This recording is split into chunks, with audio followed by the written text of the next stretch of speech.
मनमोहन सिंह के निधन पर सीएम ने शोक जताया है।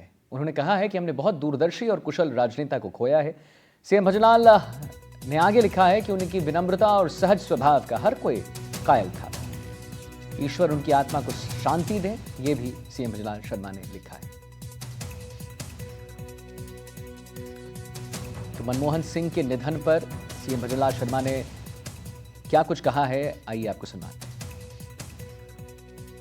मंत्री डॉक्टर मनमोहन सिंह जी के निधन से आज हमने एक विद्वान, अर्थशास्त्री, कुशल प्रशासक और समर्पित राजनेता को खो दिया है।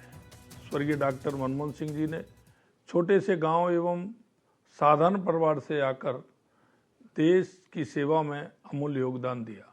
उन्होंने अपने ज्ञान और समर्पण से देश को आर्थिक सुधारों के एक नए युग में प्रवेश कराया था। उनकी विनम्रता और सहज व्यक्तित्व का हर कोई प्रशंसक था। इन गुणों ने राजनीति और सार्वजनिक जीवन में उन्हें विशेष स्थान दिलाया। मैं स्वर्गीय डॉक्टर मनमोहन सिंह जी को श्रद्धांजलि अर्पित करता हूं। ईश्वर से प्रार्थना है कि उनकी आत्मा को शांति प्रदान करे और उनके परिवारजनों और प्रशंसकों को इस अपार दुख को सहने की शक्ति दे। खबर जयपुर से है, जहां शनिवार को मुख्यमंत्री भजनलाल शर्मा की अध्यक्षता में कैबिनेट की बैठक होगी। बैठक में कई अहम प्रस्तावों पर मुहर लगने की संभावनाएं हैं। ऐसे में सबसे ज्यादा नजरें एसआई भर्ती पर होने वाले फैसले को लेकर बनी हुई है। आपको बताते चलें कि एसआई भर्ती पर फैसले के लिए बनाई गई कैबिनेट सब कमेटी ने भी भर्ती निरस्त करने की अनुशंसा की है। इसीलिए भर्ती रद्द करने की मांग कर रहे अभ्यर्थियों को उम्मीद है कि अब उनके हक में फैसला लिया जा सकता है। क्या है उनकी उम्मीदें? भर्ती रद्द करने के अलावा क्या चाहते हैं अभ्यर्थी? जानने के लिए हमने उनसे खुद बातचीत की है, आइए आपको सुनवाते हैं। एसआई भर्ती 2021 लंबे वक्त से विवादों में है और अब लग रहा है कि इस विवाद का पटाक्षेप हो जाएगा।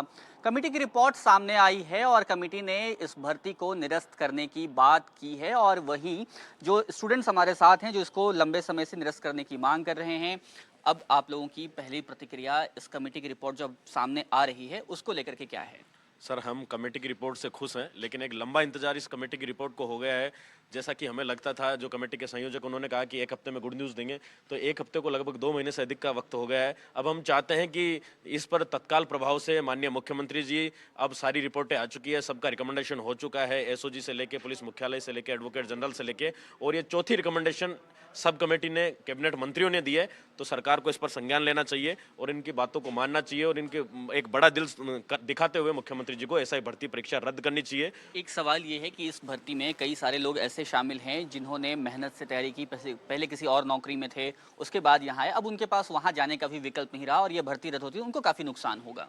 देखो, सीएम साहब को हमारा निवेदन है और ये आग्रह है कि उनको इस भर्ती में अगर कोई लिप्त है तो उसको निश्चित रूप से कड़ी सजा होनी चाहिए, क्योंकि इस तरीके धांधलीबाजी करते हैं तो आम जन और छात्र के हितों के बिल्कुल विरोध में है और ये इस तरीके से करेंगे तो निश्चित रूप से हमारा जो प्रदेश की जनता है उसके आहत होगा। लेकिन जो जिन्होंने मेहनत से परीक्षा दी है उनके लिए आप लोग क्या सोचते हैं? उनके लिए हम ये सोचते हैं, अगर जिसने मेहनत से दी है तो वो जो दोबारा एग्जाम देगा उसमें ज़रूर पास करेगा। और अगर जो लोग आप बता रहे हैं कि जिन्होंने पहले से कहीं पोस्टेड हैं, तो उनसे लिए ये है कि अगर वो कहीं भी लिप्त नहीं है इस पूरे प्रकरण में और अपने स्वच्छता से उन्होंने पेपर दे के अगर वो लगें तो निश्चित रूप से उनको दूसरी जगह ज्वाइनिंग देनी चाहिए। अगर वो लिप्त हैं तो कड़ी कार्रवाई करके उन पर घोर संज्ञान लेना चाहिए। आप भी इस भर्ती को लेकर के बहुत लंबे वक्त से आप आवाज़ उठा रहे हैं। मेरा एक सवाल है कि ये कहा जा रहा था कि बहुत सारे मगरमच्छ पकड़े जाएंगे, अभी मछलियां ही पकड़ी गई और वो भी जमानत पे छूट रही हैं। आपको लगता है कि जो बड़े नाम हैं, अगर पेपर लीक माफिया वो नहीं पकड़े जाते हैं तो आप लोगों को न्याय मिल पाएगा और आगे आने वाली भर्तियों में इसका असर नहीं होगा? जी बिल्कुल, आप सही कह रहे हो कि